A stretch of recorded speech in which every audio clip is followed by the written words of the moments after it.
जिस तरह आपने ये अपना एयरपोर्ट चलाया उसी तरह आप एयरलाइन चलाएंगे, कंपटीशन पैदा करेंगे।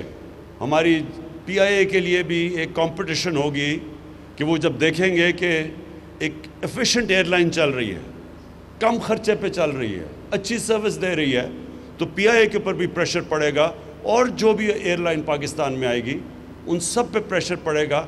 एफिशिएंट होंगे, पाकिस्तान का फ़ायदा होगा।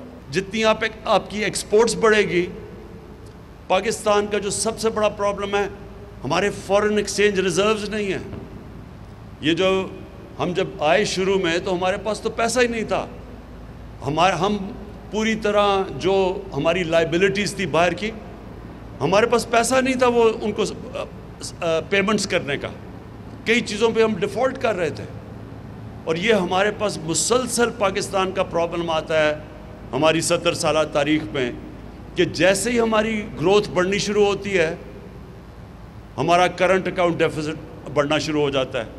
हम दुनिया को एक्सपोर्ट करते बहुत कम है और इंपोर्ट ज़्यादा करते हैं, तो वो जैसे जैसे करंट अकाउंट डेफिसिट बढ़ता है, रुपए पे प्रेशर पड़ना शुरू हो जाता है और रुपए पे प्रेशर पड़ता है, जब रुपया गिरता है तो सबसे बड़ा उसका प्रॉब्लम होता है महंगाई आ जाती है पाकिस्तान में, सारी चीज़ें महंगी हो जाती हैं। तो हमारा जो इम्पॉर्टेंट चीज़ है सारे मुल्क को रियलाइज़ करना है कि हमने अपनी एक्सपोर्ट्स बढ़ानी है और एक्सपोर्ट्स के लिए ये मुल्क की ज़रूरत है कि हम सियालकोट की मदद करें।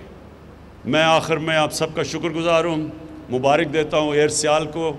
इंशाल्लाह ये बिगिनिंग है। सुना तीन अभी आपके पास जहाज़ हैं, तीन लीज़ किए हैं, तो इंशाल्लाह जो आपकी मैं एंथुसियाज़म देख रहा हूँ, मुझे कोई शक नहीं कि ये पूरी पाकिस्तान के लिए एक मिसाली एयरलाइंस बनेगी।